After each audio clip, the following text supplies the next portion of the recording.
Hello students, welcome again on easy prep. मेरा नाम हिमांशु श्रीवास्तव है और लास्ट के लेक्चर में यानी पहले लेक्चर में हम लोग इंट्रोडक्शन देखा था।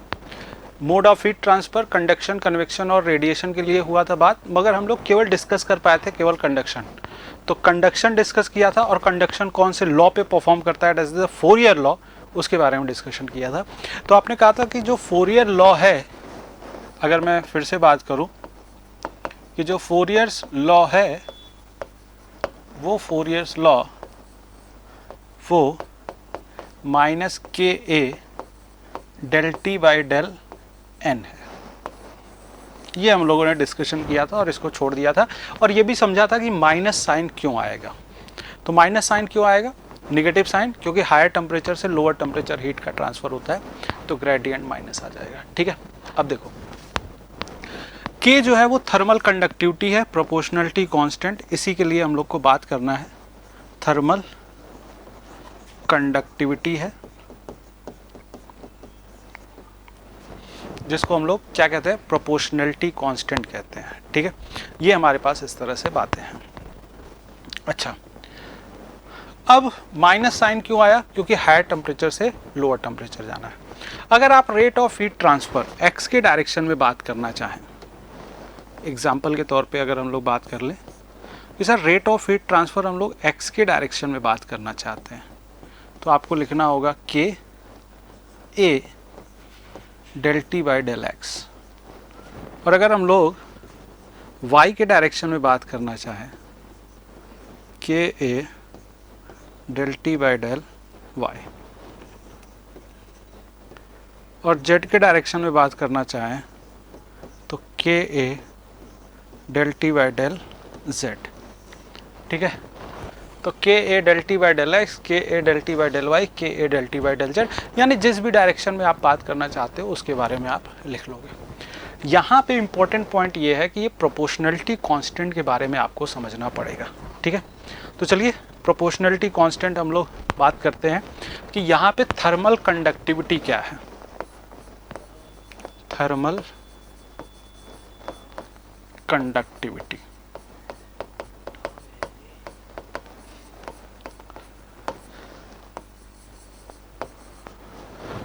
थर्मल कंडक्टिविटी के बारे में हम लोग बात कर लेते हैं। पहले इसको डिफाइन कर लेते हैं, फिर इसके बारे में डिस्कस करेंगे।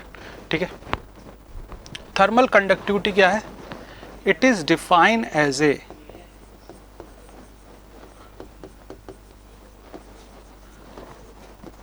thermophysical property of thermophysical it is defined as a thermophysical property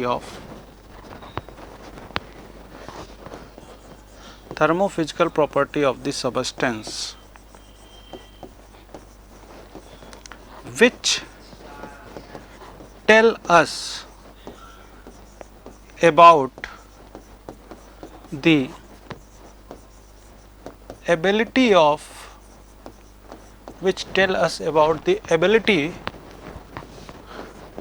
of the material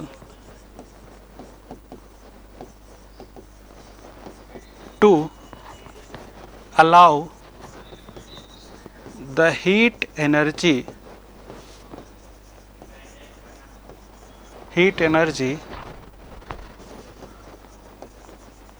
conducted, यानी कंडक्शन हो रहा है, और कंडक्टेड और passes through it. It is defined as a thermophysical property of the substance. It is defined as a thermophysical property of the substance. It is defined as a thermophysical property of the substance. Thermophysical property का मतलब ये हुआ कि ऐसी property जो temperature के साथ influence है, टेम्परेचर के साथ एसोसिएट है। तो it is defined as a thermophysical property of this substance which tell us, जो कि हमें बताता है, about the ability of the material, which tell us about the ability of the material to allow कि उस material से heat का conduction कैसे अलाउ हो रहा है, कितनी आसानी से हीट का कंडक्शन अलाउ है, परमिटेड है, इसके बारे में जो एबिलिटी है, ये जो एबिलिटी मटेरियल की होगी उसे आप कहेंगे कि ये थर्मल कंडक्टिविटी है। फिर से समझिए, बहुत ही इंपॉर्टेंट टॉपिक है, बहुत ही इंटरेस्टिंग है, कॉन्सेप्चुअल है। किसी मटेरियल में हीट का कंडक्शन जितनी आसानी से अलाउ हो जाएगा, पास होना परमिट हो जाएगा, कहा जाएगा कि उस मटेरियल की अच्छी एबिलिटी है हीट ट्रांसफर करवाने की, यानी उस मटेरियल की थर्मल कंडक्टिविटी अच्छी है।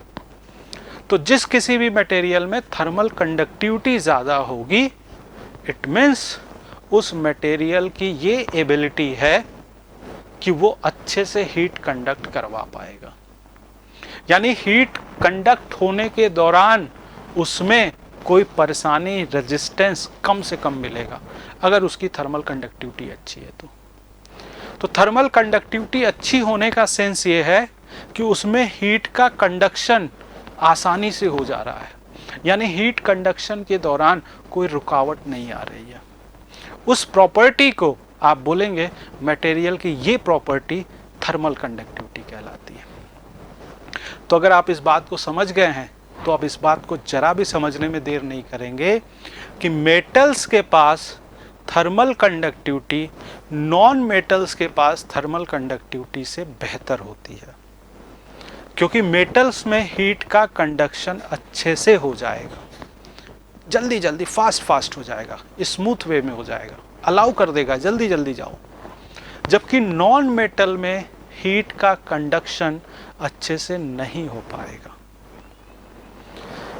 या ऐसे समझो, एक अच्छा कंडक्टर वही होगा, एक अच्छा कंडक्टर माने जो हीट पास करा दे रहा है, एक अच्छा कंडक्टर वही होगा जिसकी थर्मल कंडक्टिविटी ज़्यादा से ज़्यादा होगी। या इसका अपोजिट भी बोल सकते हो, अगर किसी मटेरियल की थर्मल कंडक्टिविटी कम से कम है तो इसका मतलब आप कहना चाह रहे हैं कि सर उस मटेरियल का इंसुलेशन वाली प्रॉपर्टी अच्छी है। थर्मल कंडक्टिविटी कम तो वो एक अच्छा इंसुलेटर है, थर्मल कंडक्टिविटी ज़्यादा तो इसका मतलब वो एक अच्छा कंडक्टर है। मेरे ख्याल से चीज़ें बिल्कुल क्लियर हो जानी चाहिए, बहुत ही कॉन्सेप्चुअल पार्ट है ये। अब इसके यूनिट के बारे में बात करें।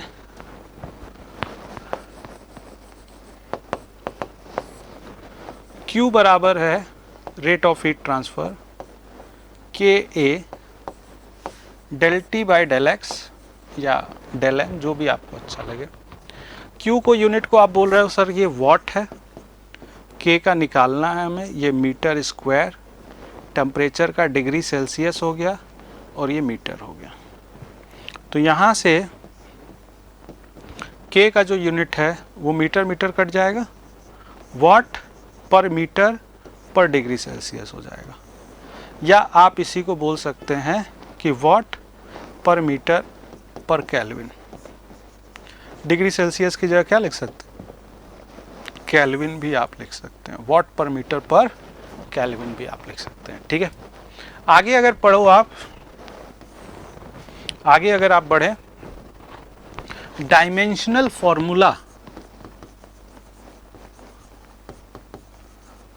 जिसको आप बीमी सूत्र भी कहते हैं, वो क्या हो जाएगा, वॉट पर मीटर पर केल्विन है। वॉट को क्या लिख सकते हो, जूल पर सेकंड लिख सकते हो, जूल को क्या लिख सकते हो, न्यूटन मीटर लिख सकते हो, न्यूटन को क्या लिख सकते हो, केजी मीटर पर सेकंड स्क्वायर। ये अभी आपने न्यूटन लिखा है केवल, ये मीटर से मल्टीप्लाई कर दिया, तो ये लिखा आपने न्यूटन, मीटर से मल्टीप्लाई कर दिया तो ये लिखा जूल, और सेकंड से डिवाइड कर दिया तो ये लिख दिया watt. Newton metre joule, joule per second watt हो गया, और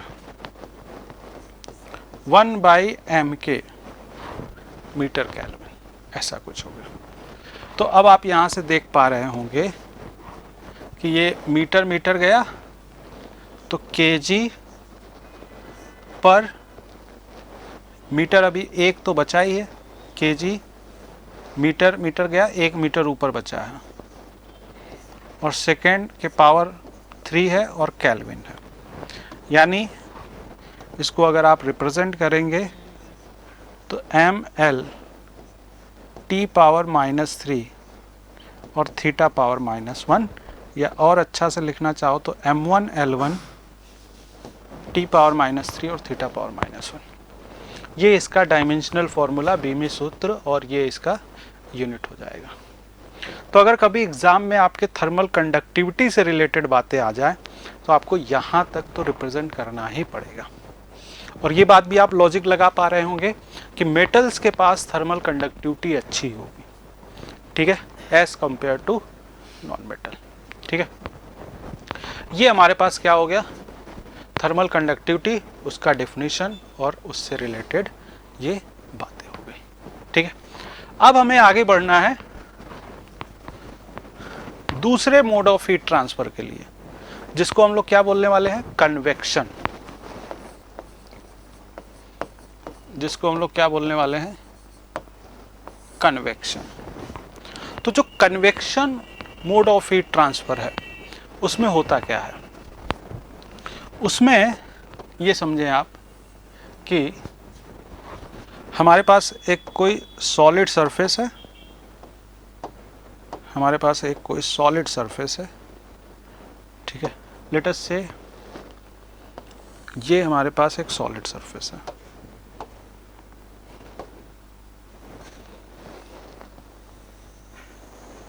ये हमारे पास एक सॉलिड सरफेस है। इस सॉलिड सरफेस के ऊपर से इधर से कोई फ्लूइड फ्लो कर रहा है, इधर से कोई फ्लूइड फ्लो कर रहा है।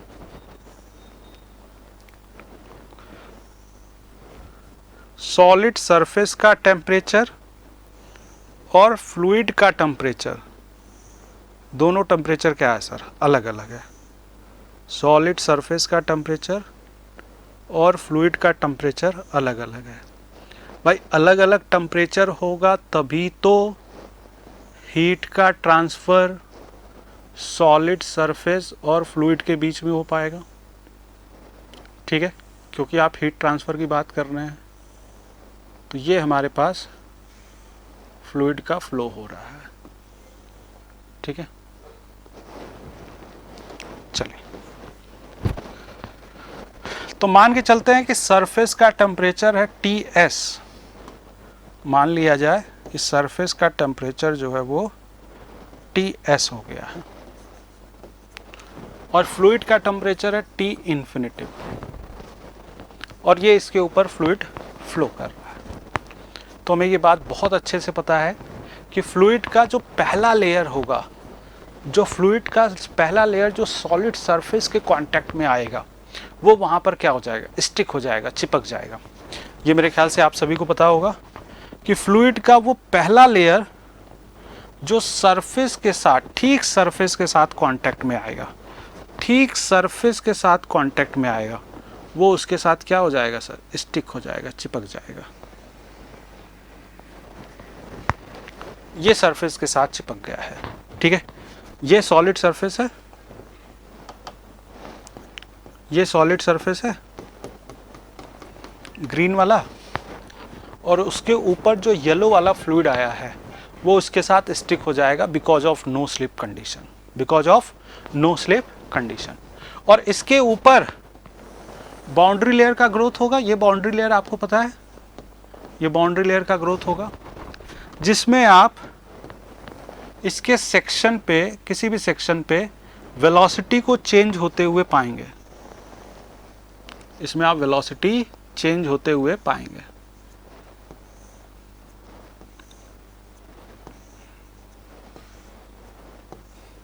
और जो फ्लूइड बिल्कुल रेस्ट पर है वो येलो कलर से आपने देखा है, और इसको आप बाउंड्री लेयर थिकनेस बोलते हैं। ये सब आप फ्लूइड मैकेनिक्स में पढ़ चुके होंगे अपने प्रीवियस सेमेस्टर में। फिर से मैं बात समझाने की कोशिश कर रहा हूँ। हमारे पास एक सॉलिड सरफेस है, उसके ऊपर कोई फ्लूइड फ्लो कर रहा है। सरफेस का टेम्परेचर Ts, फ्लूइड का temperature T infinity.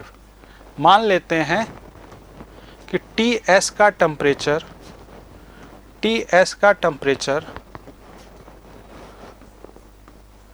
T infinitive से ज़्यादा है।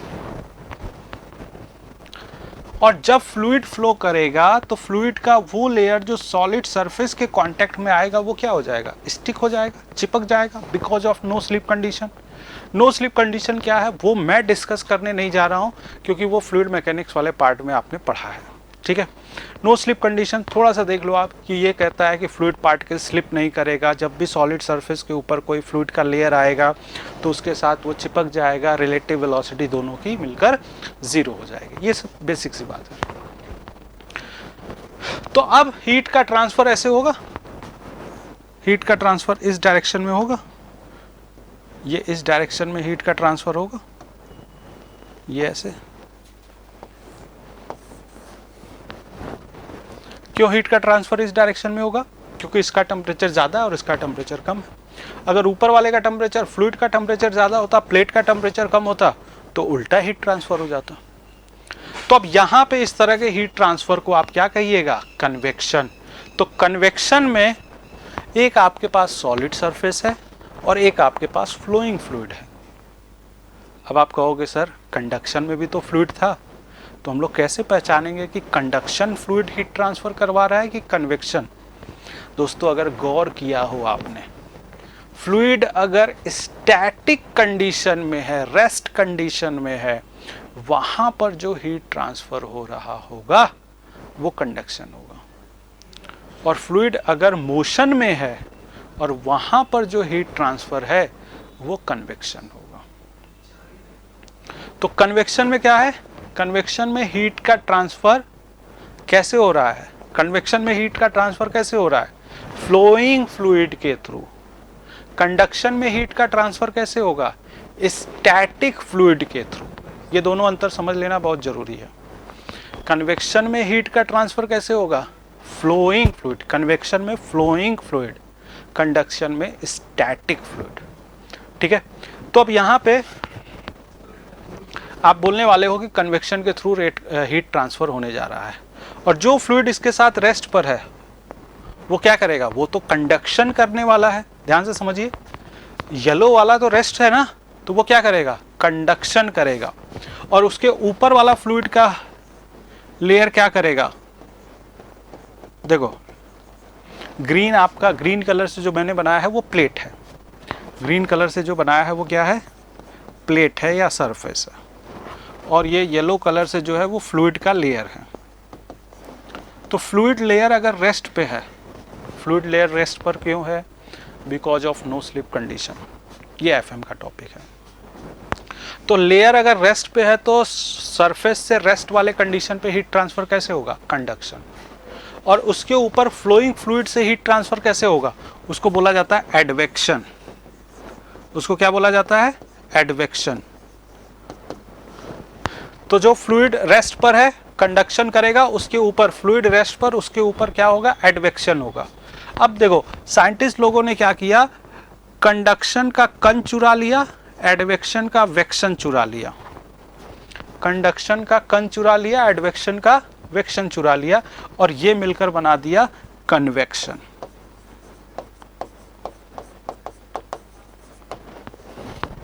ये मिलकर क्या बना दिया? कन्वेक्शन। तो ये हमारे पास इस तरह से चीजें हो गई, ठीक है। तो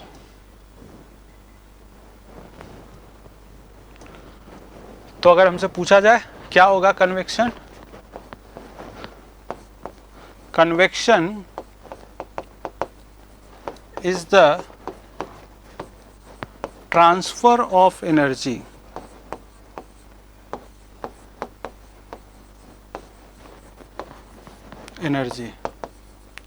from one region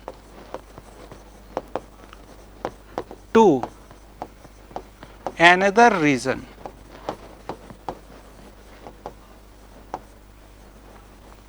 One region to another region due to bulk motion of fluid.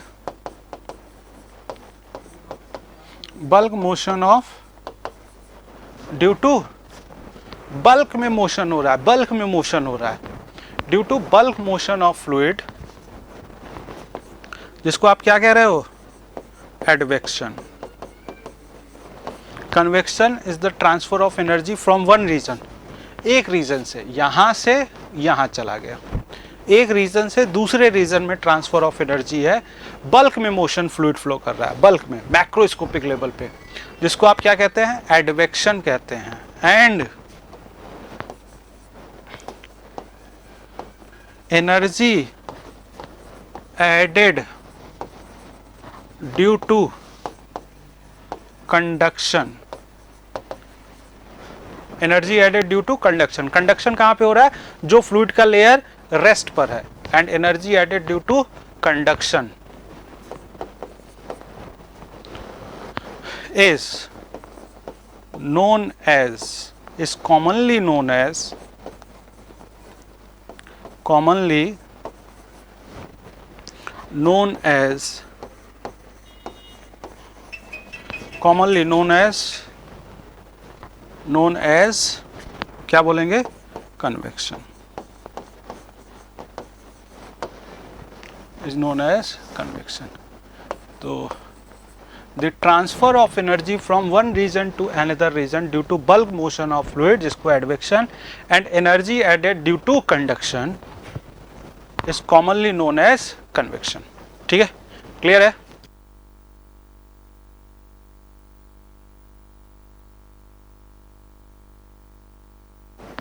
मेरे ख्याल से यहां तक चीजें क्लियर हो जानी चाहिए। ठीक है, इस कॉमनली नोन एज कन्वेक्शन। तो एडवेक्शन का वेक्शन और कंडक्शन का कन लेकर बन गया क्या, कन्वेक्शन। तो ये आपके पास इस तरह से कन्वेक्शन वाली बात हो गई। अब आपको देखना है कि ये कौन से लॉ के ऊपर परफॉर्म करने वाले हैं। ठीक है, तो ये परफॉर्म करने वाले हैं न्यूटन्स लॉ ऑफ कूलिंग पे, न्यूटन्स लॉ ऑफ कूलिंग। तो न्यूटन्स लॉ ऑफ कूलिंग के ऊपर ये परफॉर्म करने वाले हैं। अच्छा, एक चीज मैं और आपके पास ऐड करना चाहता हूं यहां पर इसमें, कि कन्वेक्शन जो है वो दो तरह का होता है, और डिस्कस कर ही लेते हैं। कन्वेक्शन जो है वो दो तरह का होगा। पहला कि सर ये सरफेस है, हॉट सरफेस है, और इसके सराउंडिंग में जो फ्लूइड है उसको आपने फ्लूइड फ्लो करा दिया, उसको आपने फ्लो करा दिया। पहला ये फ्लूइड है, उसको आपने फ्लो करा दिया। ठीक है, तो यहां पे कहलाएगा ये फोर्स कन्वेक्शन। क्या कहलाएगा, फोर्स कन्वेक्शन। यानी आप किसी सॉलिड सरफेस के ऊपर फ्लूइड को फोर्सफुली फ्लो करा रहे हैं, किसी पंप की मदद से, किसी ब्लोअर की मदद से, या किसी और इक्विपमेंट की मदद से फोर्सफुली फ्लो करा दिया, तो ये कहलाएगा फोर्स कन्वेक्शन। बट अगर ये चीज नेचुरली हो रहा है, नेचुरली कैसे होगा कि सर ये सॉलिड सरफेस है, अब कोई फ्लूइड का पार्टिकल आया यहां पर, जब ये फ्लूइड का पार्टिकल यहां पर आया तो ये Ts है, ये फ्लूइड है, टेम्परेचर, और Ts की वैल्यू ज्यादा है। तो Ts की वैल्यू अगर T इन्फिनिटिव से ज्यादा है तो आपको पता है फ्लूइड का पार्टिकल आएगा तो उसका टेम्परेचर बढ़ जाएगा, और टेम्परेचर बढ़ जाने से चाहे सॉलिड हो, चाहे लिक्विड हो, चाहे गैस हो, डेंसिटी डिक्रीज कर जाती है। हालांकि कुछ में डेंसिटी कम डिक्रीज करेगी, कुछ में ज़्यादा डिक्रीज करेगी। गैस में ज़्यादा अच्छा इन्फ्लुएंस होगा, लिक्विड और सॉलिड में कम इन्फ्लुएंस होगा, मगर कुछ ना कुछ तो होगा। तो टेम्परेचर बढ़ाने से डेंसिटी डिक्रीज कर जाती है। अच्छा, डेंसिटी डिक्रीज हो गई तो वो लाइटर हो गया, हल्का हो गया, और हल्का मॉलिक्यूल्स कहाँ रहना चाहेगा, ऊपर या नीचे, ऊपर रहना चाहेगा। तो अगर कोई मॉलिक्यूल्स आया, उसने सरफेस से हीट लिया, उसका टेम्परेचर बढ़ा, डेंसिटी कम हुआ, हल्का हो गया तो वो कहाँ रहना चाहेगा, ऊपर रहना चाहेगा। दूसरा मॉलिक्यूल्स आया, टेम्परेचर, हीट लिया, टेम्परेचर बढ़ा, डेंसिटी कम हो गई, और ये इस तरह से। तो इस तरह से लाखों करोड़ों मॉलिक्यूल्स आएंगे, हीट लेंगे और ऊपर चले जाएंगे। तो ये जो हीट का ट्रांसफर हो रहा है वो अपने आप हो रहा है। आप एयर या फ्लूइड को फ्लो नहीं करवा रहे हो, अपने आप होने दे रहे हो। तो इसको आप बोलते हो फ्री या नेचुरल कन्वेक्शन। फ्री या नेचुरल कन्वेक्शन। तो यहां पे फोर्स कन्वेक्शन है, यहां पे फ्री या नेचुरल कन्वेक्शन है। ठीक है, तो ये हमारे पास इस तरह से चीजें हो गई हैं। ठीक है, तो फोर्स कन्वेक्शन में आपको क्या कहना है कि एयर या फ्लूइड किसी सॉलिड सरफेस के ऊपर फोर्सफुली फ्लो करेगा, और ऐसे क्या होगा, ऐसे आराम से फ्लो कर रहा होगा। ठीक है, आराम से मतलब डेंसिटी डिफरेंस की वजह से हो रहा होगा। तो इसको लिख लीजिएगा, क्योंकि आपके पास आएगा सवाल ये कि एक्सप्लेन करो कन्वेक्शन क्या है, फोर्स कन्वेक्शन क्या है, और फ्री कन्वेक्शन क्या है, या नेचुरल कन्वेक्शन क्या है। तो इसको आपको लिखना पड़ेगा। When fluid flow over the solid surface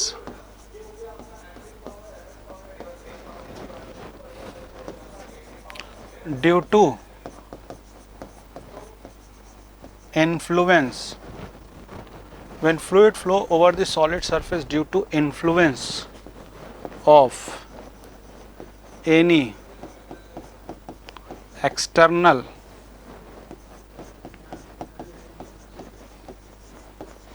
due to influence of any external agent, जैसे कि fan, blower, pump, compressor, etc. When fluid flow over the solid surface due to influence of any external agent, then it is called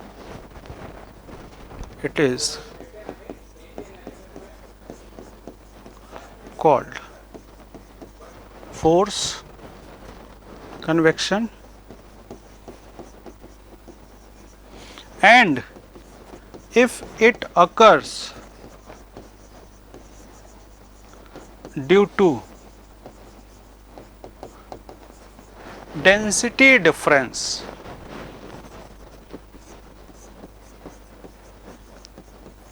density difference को ही आप बोलते हो कि bouncy effect कहा जाता है। तो कई बार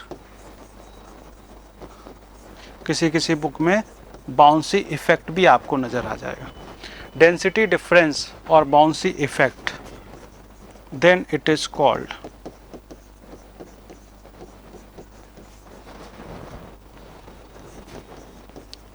फ्री और natural convection.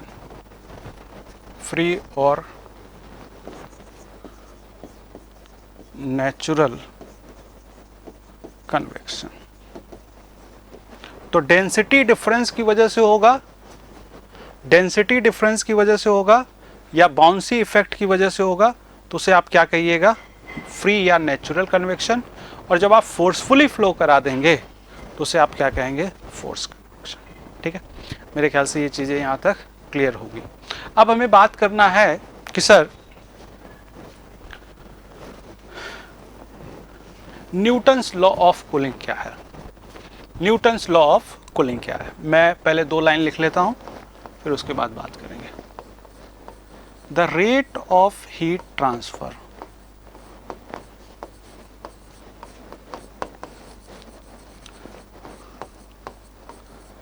By the conduction, नहीं, कंडक्शन कहां पे होगा, कंडक्शन फोरियर्स लॉ में होगा।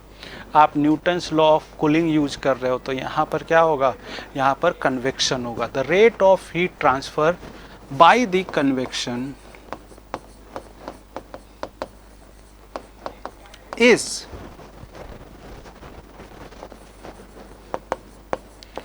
directly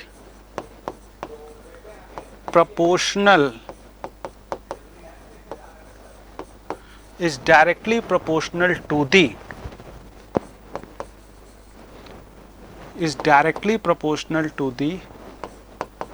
temperature difference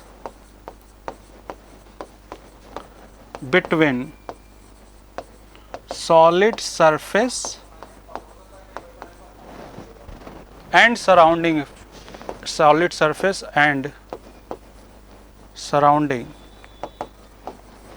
The rate of heat transfer by the convection is directly proportional to the temperature difference between solid surface and surrounding fluid, and also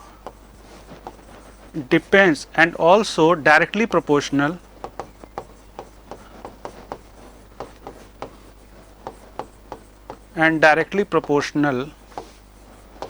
to the contact area between them.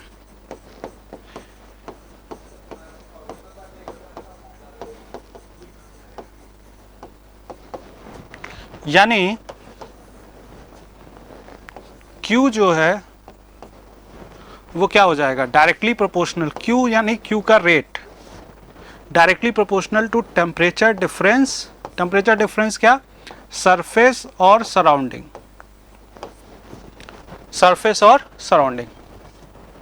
यहां पे आप बात करें surface और surrounding, चाहे natural convection हो चाहे force convection हो। सरफेस और सराउंडिंग के, या दोनों अलग अलग आप लिखना चाहो तो ऐसे भी लिख सकते हो कि सर ये कहा जा रहा है कि रेट ऑफ हीट ट्रांसफर जो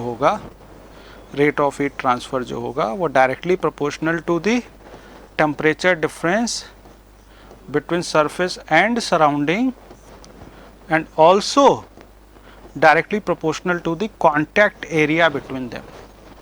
कॉन्टैक्ट एरिया क्यों बोल रहे हो, क्योंकि एरिया सराउंडिंग फ्लूइड के साथ कितना कॉन्टैक्ट में है उसके लिए बात करोगे। जैसे एग्जांपल के लिए देखें, जैसे मैं कहूं कि सर ये क्यूब है, ठीक है, अब इसके इधर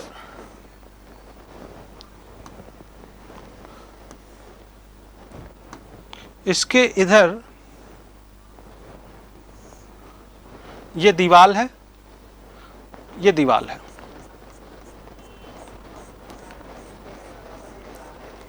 ये वाला हिस्सा दीवाल है के साथ लगा हुआ है, ठीक है, और मान लो ये ऊपर वाला हिस्सा भी दीवाल के साथ लगा हुआ है, मतलब ये दीवाल के साथ लगा हुआ है, यानी आप मान लो आपके घर के इस कोने पे वो लगा हुआ है, तो ये बताओ दो फेस के साथ एयर कांटेक्ट में नहीं है, तब यहां पर सरफेस एरिया लिखना सही होगा? नहीं। इस बार 6 फेस के साथ कांटेक्ट में है, एक ये वाला बॉटम वाला, ये साइड वाला, इधर साइड वाला, इसके उधर साइड वाला, 4 फेस कांटेक्ट में है, 2 फेस कांटेक्ट में नहीं। मगर इसी को मैं एक धागे से लटकाकर रूम में रख दूं, तब ये पूरा एरिया आ जाएगा। तो वहां पर आपको गौर करना होगा डियर कि कौन सा एरिया रखना है, तो इसलिए हमने डिफिनीशन में क्या रख लिया, कांटेक्ट एरिया रखा है। क्या रखा है सर? Contact area. तो यहां पर Q जो है वो एरिया के साथ भी आ गया और T surface minus T infinitive, ये मैं डिफरेंस लिख रहा हूं बार बार। अगर T इन्फिनिटिव ज्यादा हुआ तो T infinitive minus T surface लिख लेंगे, और T सरफेस ज्यादा हुआ तो T surface minus T infinitive लिख लेंगे, ठीक है।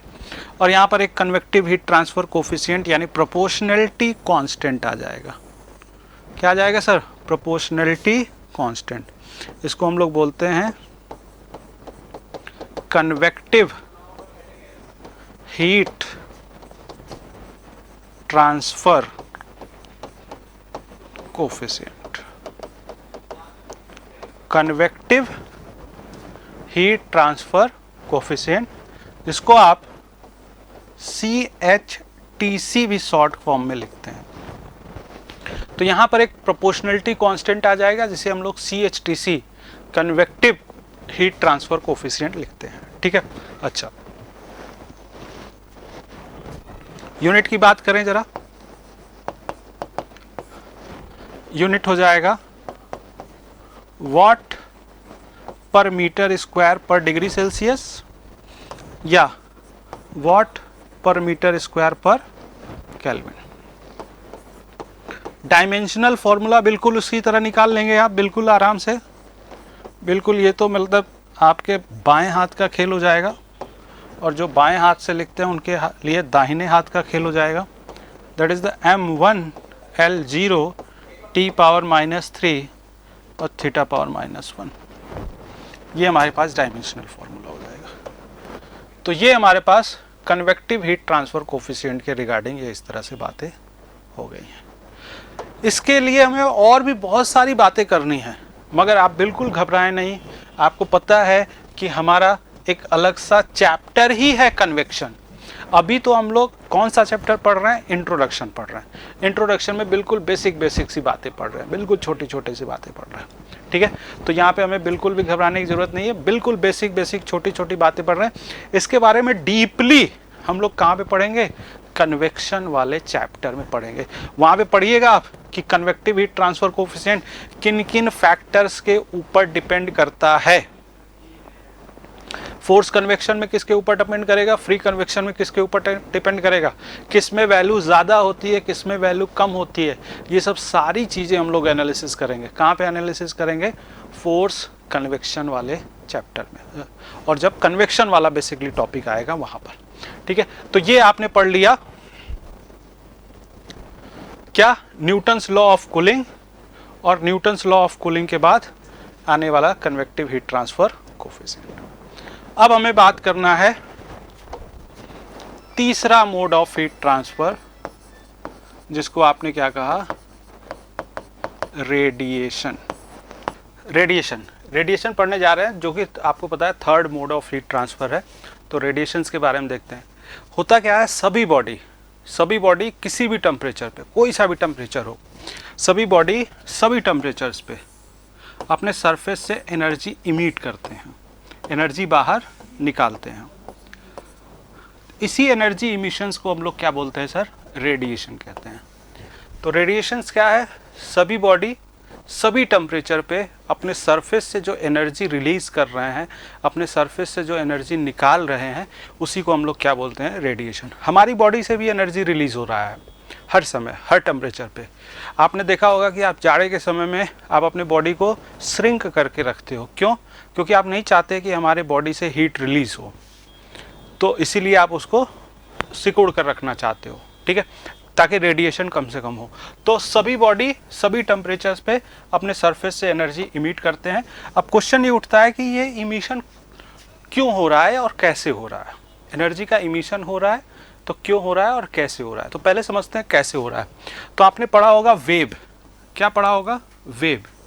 तो वेव जो है दो तरह के होते हैं। एक होता है ट्रांसवर्स वेव और एक होता है लॉन्गिट्यूडिनल वेव। तो जो इमिशन होता है वो ट्रांसवर्स वेव है, क्योंकि ये कैसा है? इलेक्ट्रोमैग्नेटिक टाइप का है। इलेक्ट्रोमैग्नेटिक वेव होने की वजह से ये क्या है? ट्रांसवर्स वेव है। ट्रांसवर्स वेव मतलब जो पार्टिकल है वो परपेंडिकुलर डायरेक्शन में ऑसिलेट कर रहे होंगे या मोशन में होंगे। ठीक है, तो कहने का सेंस ये है कि सभी बॉडी सभी टेम्परेचर्स पे अपने सरफेस से एनर्जी इमिट कर रहे हैं। ठीक है, और ये जो इमिशन है वो कैसे होगा? इलेक्ट्रोमैग्नेटिक वेव के फॉर्म में होगा। तो एक बार लिख लेते हैं हम लोग कि all bodies at all temperature. ठीक है, all bodies at all temperature, 0 kelvin को छोड़ के। ठीक है, क्यों 0 केल्विन को छोड़ के? अभी बताऊंगा मैं। Except 0 kelvin, all bodies at all temperature except 0 kelvin emit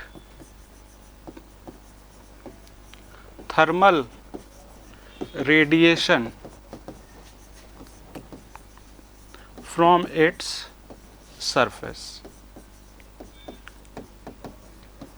in the form of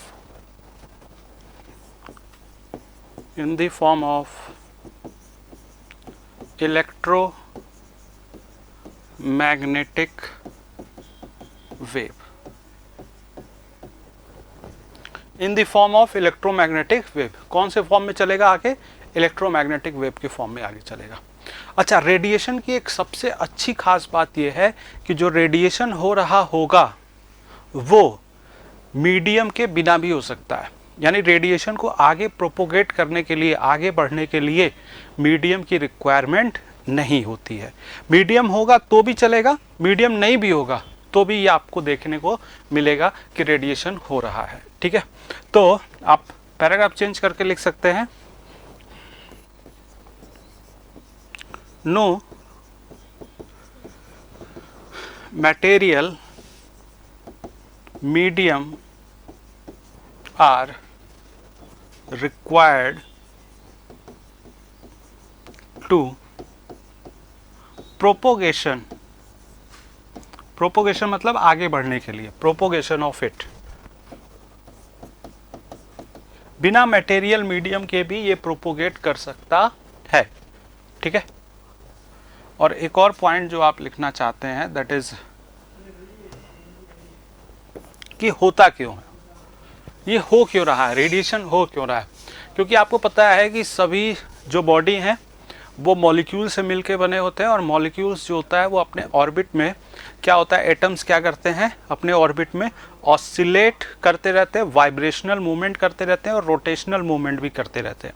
तो उस वाइब्रेशनल एंड रोटेशनल मूवमेंट की वजह से उनकी सरफेस से क्या होता है, एनर्जी निकलता है। तो रेडिएशन क्यों होता है? क्योंकि जो एटम्स हैं, जो कोई भी सिस्टम, कोई भी मास जो एटम से मिलके बना है, उस एटम में रोटेशनल एंड वाइब्रेशनल मूवमेंट है। तो उस रोटेशनल एंड वाइब्रेशनल मूवमेंट की वजह से आपको देखने को मिलेगा कि वहाँ पर रेडिएशन या एनर्जी का इमिशन हो रहा होगा। ठीक है, तो आप लिख सकते हैं ड्यू टू कि radiation occurs due to vibrational and rotational movement of atom।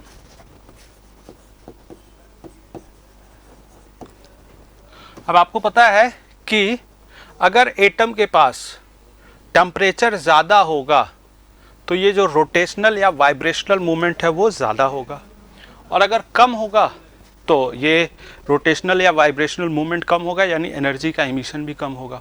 तो आप बिल्कुल आराम से कह सकते हैं कि जब टेम्परेचर 0 केल्विन होगा, आपने बेसिक थर्मोडायनेमिक्स में ये बात पढ़ी होगी कि 0 kelvin temperature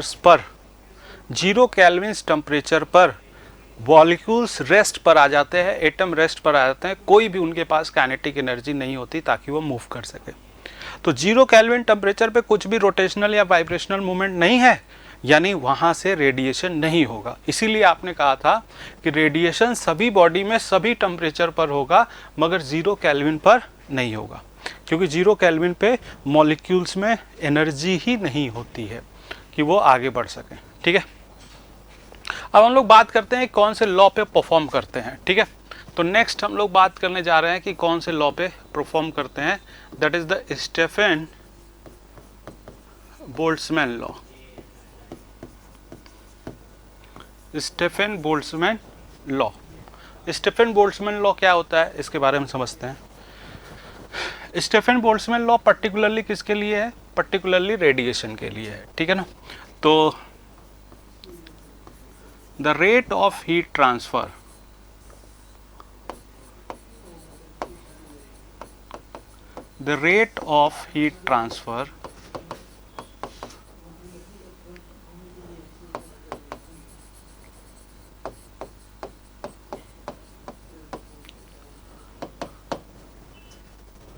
by the radiation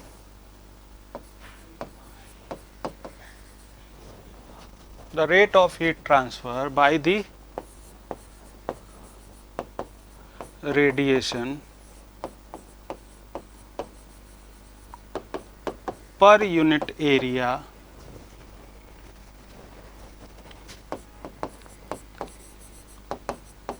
is directly